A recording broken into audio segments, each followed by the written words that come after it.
O lugar que é bom pra mim é onde eu quiser estar. A estrela ainda brilha, ela é quem vai me guiar. Ser guerreira é minha sina, batalhando pra vencer. Tenho voz pra ser ouvida, tenho sonhos pra viver. Não vão mais conseguir me anular, me calar. Ninguém vai me impedir de cantar e lutar. Seja em casa, no campo, na rua ou na praça, chega de mordaça, agora eu vou falar. Porque eu sou mulher pra fazer acontecer. Eu sou uma delas, são elas por elas, ocupando os espaços de poder. Porque eu sou mulher pra fazer acontecer. Eu sou uma delas, são elas por elas, ocupando os espaços de poder.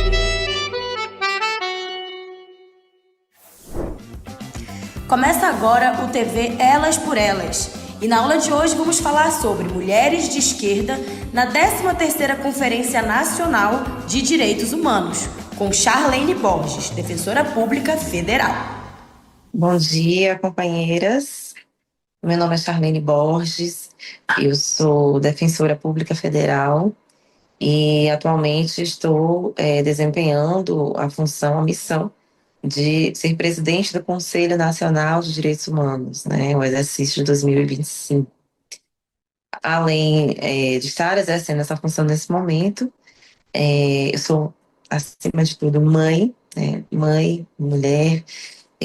São traços muito importantes que marcam a minha atuação profissional, política. Sou defensora pública federal, sou ex-secretária nacional de Direitos Humanos, na verdade, secretária-geral de Articulação dos Direitos Humanos da Defensoria Pública da União. Venho dessa trajetória de atuação no campo de direitos humanos dentro da atuação da Defensoria Pública, e a partir disso eu ocupo hoje um espaço no Conselho Nacional de Direitos Humanos enquanto conselheira e presidente do Conselho Nacional de Direitos Humanos representando o poder público, né?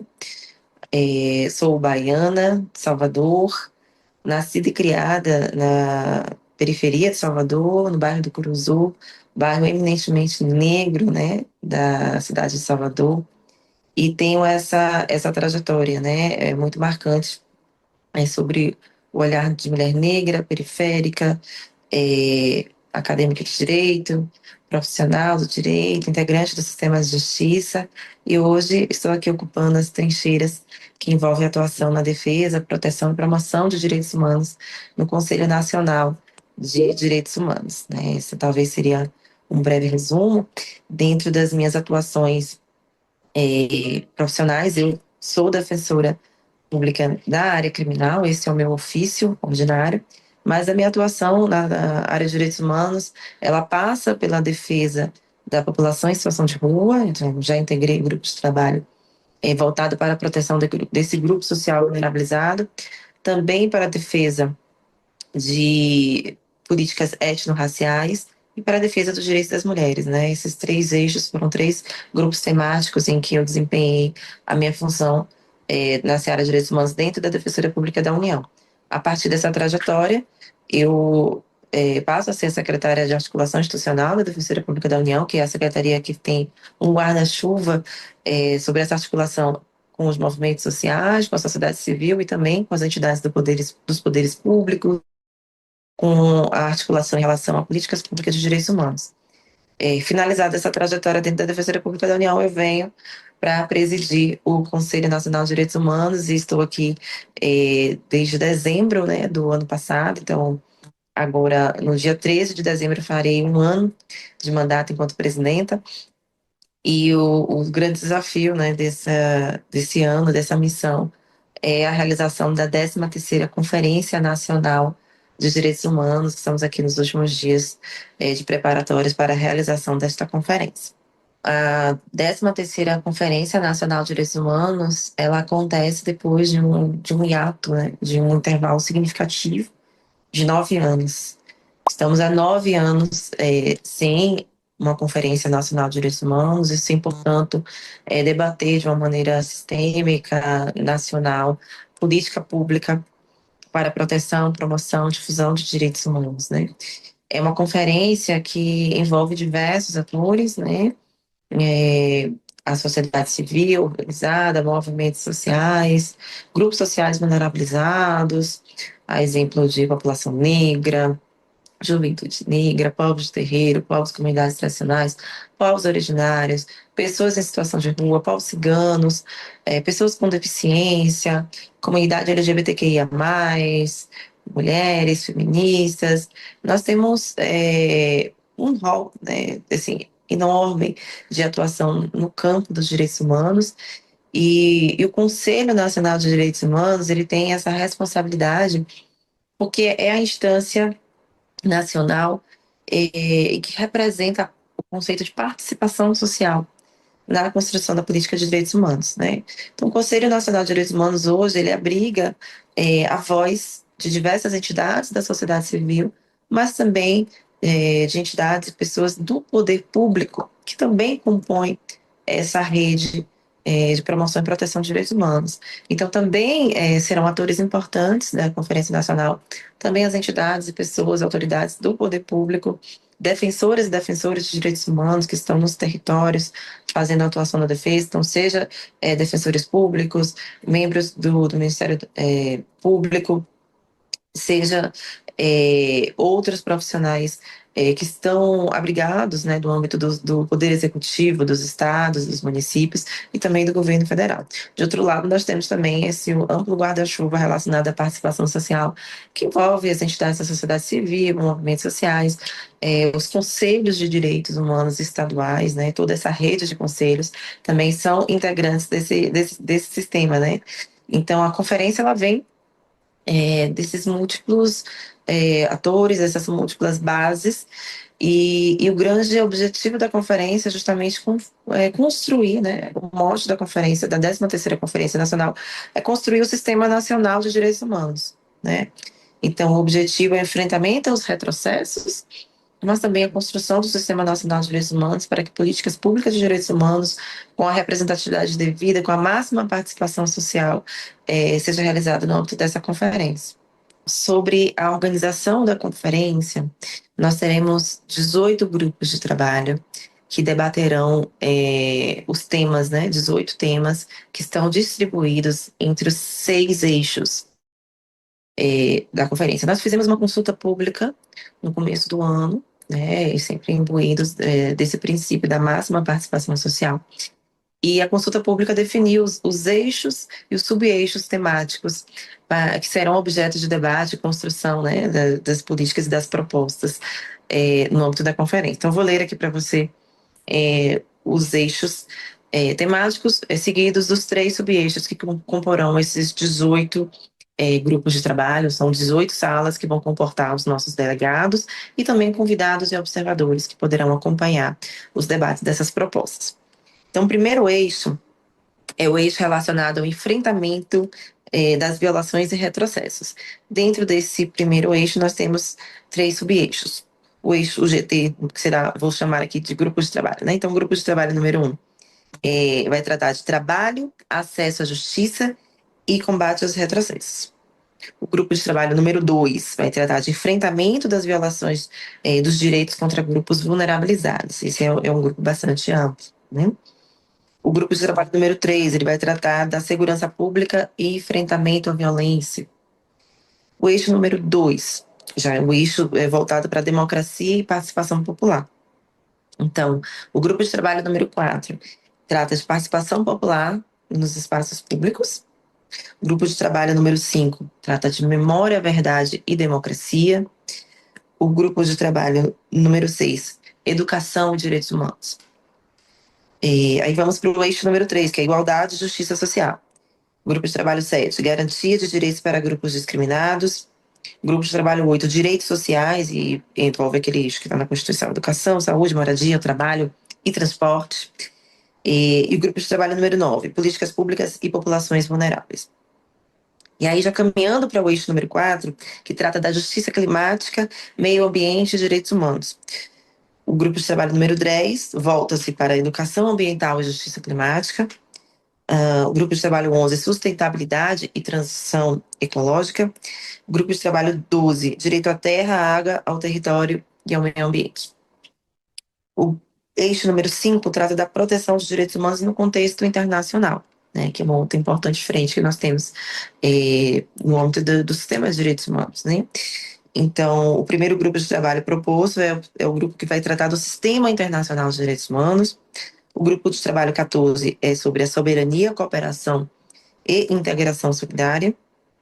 O grupo de trabalho 15 trata dos direitos de migração, refúgio e apatridia. E aí passamos para o último eixo, que é o último 6, que se volta para o fortalecimento da institucionalidade dos direitos humanos. E aí o grupo de trabalho número 16 é um Sistema Nacional de Direitos Humanos, que é esse grande mote da conferência, né, para a construção e debate desse Sistema Nacional de maneira institucionalizada. E o grupo de trabalho número 17 trata do fortalecimento dos conselhos de direitos. E, por fim, o grupo de trabalho 18, que trata dos fundos e recursos, né, os fundos e recursos orçamentários para garantir a atuação das instituições que estão envolvidas no sistema de proteção e promoção dos direitos humanos. De fato, são 3 eixos, né, que me atravessam, né, da minha trajetória profissional enquanto defensora, enquanto defensora pública federal e também defensora de direitos humanos, né. Evidentemente, são três eixos diferentes, mas que se interseccionam, né. Quando nós tratamos de população em situação de rua, não há como não se debruçar também sobre os direitos das mulheres, sobre as questões étnico-raciais que atravessam esse público. Do mesmo modo, quando analisamos o direito das mulheres como um todo e todas as violações de direitos humanos envolvidas, né, em que as mulheres são vitimadas, a questão racial é inevitável de ser abordada, né? Sobretudo quando entendemos que mulheres negras estão na base da pirâmide social, as mulheres negras estão sendo vitimadas em diversos grupos vulnerabilizados, mulheres negras são invisibilizadas, estão sendo mortas também, né? Vítimas de feminicídio, mulheres negras que também são lideranças de movimentos sociais, lideranças de grupos que envolvem a defesa e proteção de direitos humanos, né? E a questão étnico-racial, né? Isso tem uma ligação concreta com a minha origem, né? Eu venho de um bairro negro em Salvador, né, uma cidade extremamente marcada pela questão racial. Isso me forma enquanto estudante de direito, enquanto defensora pública, e eu trago, né, essa contribuição aqui enquanto conselheira e presidente do Conselho Nacional de Direitos Humanos, e tenho esse compromisso, né, de estar na presidência, buscando conduzir, mediar os trabalhos, as discussões, e buscando dar visibilidade, né, às pautas, não somente a essas pautas, mas visando a importância de ter esse olhar, sobretudo interseccional, sobre esses temas em relação à prática de defensoras e defensores de direitos humanos aqui no nosso país. A minha condição de maternidade, né, ela é primordial na minha vida e marcante, né? Sou mãe há 5 anos, e também, né, como eu lido com as questões sociais, políticas, sobretudo. A maternidade também me trouxe um ativismo político no campo da defesa dos direitos das mães e das crianças, né? Também sou muito marcada, pessoalmente, pela militância materna, né? Fui mãe na pandemia, e, portanto, na pandemia também me envolvi com o movimento social dos direitos das mães, das lactantes, né? Das gestantes. Então, é uma questão muito marcante da minha trajetória pessoal, que eu trago também para minha trajetória política e profissional, né? Então, nessa condição, é muito desafiador ocupar espaços de poder e decisão. Antes de ser mãe, já eu tenho 15 anos, né, de trajetória enquanto defensora pública, e na minha trajetória profissional, e sobretudo voltada, né, para a proteção dos direitos humanos, e também enquanto gestora, porque eu também tenho experiências no âmbito da Defensoria Pública de ocupação de cargos de poder e decisão. Eu sempre trouxe essa defesa do direito das mulheres, de ter voz, de ocupar de fato, né, espaços de poder e decisão, não apenas cargos acessórios, não apenas cargos de assistência, mas sim estar ali à frente das decisões. Então, dentro desse escopo, é sempre muito desafiador para a mulher, e aí, quando ela é mãe, também ocupar espaços de poder, né? Então, quando eu sou mãe, eu passo a ter um outro olhar sobre a necessidade de ocupação desses espaços, mas também eu passo a ter limitações, né? A maternidade muitas vezes acaba trazendo limitações para que as mulheres possam alcançar os seus projetos, possam ocupar espaços, porque é a tarefa de cuidado familiar, a tarefa de cuidar dos filhos, né, acaba se tornando meio que uma prioridade inevitável na vida de uma mãe. E assim, nessa posição, enquanto mãe, recebi a proposta de ocupar um cargo de extrema responsabilidade aqui em Brasília, que é um cargo da Secretaria-Geral de Articulação Institucional da Defensoria Pública da União. Na época, muito relutante, com um filho pequeno, de 2 anos, disse muitos nãos, né? Até, de fato, aceitar ocupar esse cargo, porque eu temia muito como equilibrar essa balança, né? Estar no cargo de poder e continuar desempenhando a minha maternidade, sem comprometer meu tempo de qualidade com meu filho, né? Isso é uma prioridade. Então, muitos dramas pessoais foram enfrentados, né, em escolhas, porque implica ausência, implica participação em reuniões, implica viagens, né? Então, foi extremamente desafiador. Mas algo que me fez decidir e dizer o sim para estar nesse espaço de poder é entender que também é um legado, né, para o meu filho, para as crianças, para as mulheres mães. Né? É um legado importante essa sinalização de aceitar ocupar esse espaço, para entender que as mulheres mães precisam também ocupar espaços de poder de decisão, para entender que políticas públicas, seja na área do sistema de justiça, seja na área de direitos humanos, precisam ser influenciadas por essas mulheres e mães, porque quando uma mãe ocupa um espaço de poder, ela tem um olhar diferenciado sobre visibilidade, sobre o direito daquelas mulheres, né? E isso eu posso te dizer que está sendo refletido, inclusive, atualmente, na minha condição de presidente do Conselho Nacional de Direitos Humanos, que é um outro cargo também de poder que eu aceitei, sobre também sacrifício pessoal, que envolveu sacrifício pessoal, envolveu redução do meu tempo de qualidade com a minha criança, e isso é algo muito caro para mim. Mas foi uma decisão tomada também imbuída desse compromisso social, desse compromisso com o país, desse compromisso com a minha instituição, né, com a Defensoria Pública da União, do compromisso com os direitos humanos, né. Eu penso que esse é um legado importante também para para que eu entendo que é o futuro a ser construído, que meu filho vai estar, né? E também para que outras mulheres, mães, possam entender que é possível de algum modo, mas que é muito importante pautar a sua posição materna e a necessidade também de colocar esses limites imprescindíveis de que a maternidade ela precisa ser tratada com prioridade e que eu, enquanto mulher e profissional, preciso ser compreendida enquanto mãe nas minhas limitações, né?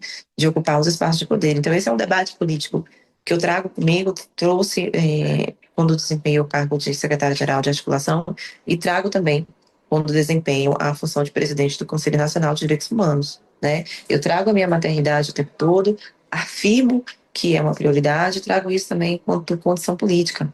Então, aqui na Conferência Nacional de Direitos Humanos, fiz questão, né, eu e outras mulheres mães que estamos compondo aqui essa cúpula de direção, de trazer assistência para crianças, né, espaço para mulheres e crianças no âmbito da 13ª Conferência Nacional de Direitos Humanos. E essa foi uma lacuna que foi identificada em outras conferências que foram realizadas neste ano, mas foi um debate, né, que eu trouxe e que não se poderia fazer a Conferência Nacional de Direitos Humanos sem garantir que as mulheres mães participem e tragam as suas crianças. Então essa foi uma pauta, um grande desafio. Estive aqui enquanto mulher e mãe e ocupante de um cargo de poder e decisão, juntamente com outras mulheres mães aqui que me acompanham, que me ladeiam aqui no Conselho Nacional, para que a gente possa, né, dar esse espaço. Isso não seria possível se não tivesse mães e mulheres na mesa diretora do Conselho Nacional de Direitos Humanos para trazer a importância desse olhar. Então, esse é um exemplo de quanto a trajetória pessoal influencia no político. Pessoal é evidentemente político. Hoje a aula foi sobre mulheres de esquerda na 13ª Conferência Nacional de Direitos Humanos, com Charlene Borges, defensora pública federal.